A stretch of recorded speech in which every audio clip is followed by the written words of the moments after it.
Hello, this is Joe DuPont, reflecting on something that took place, I think, in fifth grade at Lafayette School in Chatham Township. They had these reading cards that they gave you different subjects on, and you'd read this card, big card. Some had different colors on them. I don't think there were any pictures on them, but what they did do is they had a subject and you read, and then they would ask you questions as to the content, as to what you got or gleaned from the cards. And one such card I've carried with me since I guess I was in fifth grade. I'm 63 now, I guess. And what I found very interesting was the fact this one card related to Santa Anna.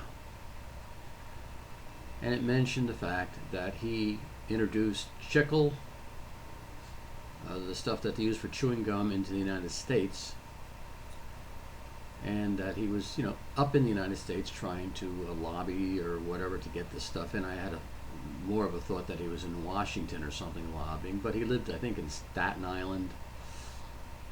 You can look him up, Santa Anna, in Wikipedia.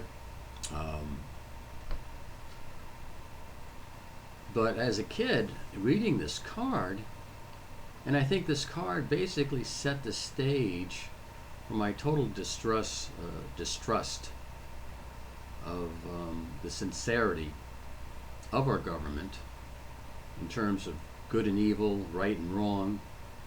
That Santa Anna basically butchered a lot of people who were injured, tried to surrender.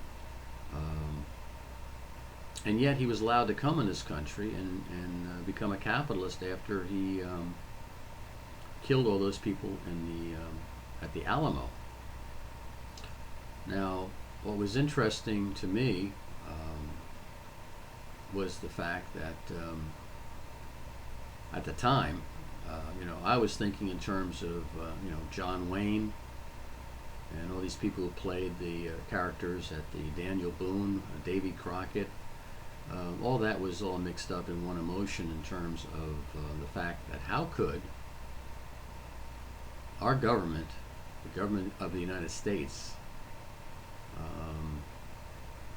basically allow Santa Anna to step foot in the United States and not be arrested for some sort of war crime or whatever. But apparently our friends are our enemies, or enemies are our friends.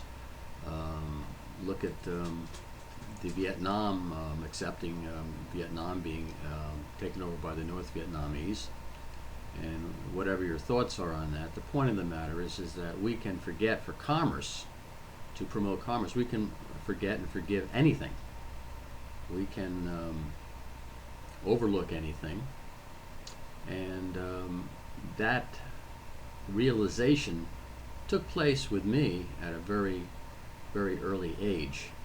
And so we'll go over some of the facts on Santa Anna and his years trying to profit in the United States from the United States. So that's the deal. Yes, remember the Alamo.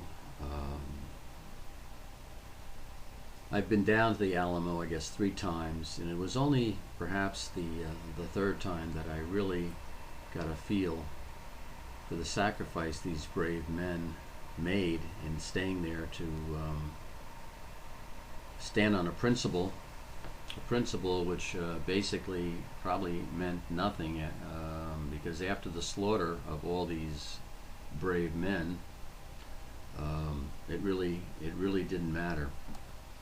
As I said, I've been to the Alamo several times, and it takes a while for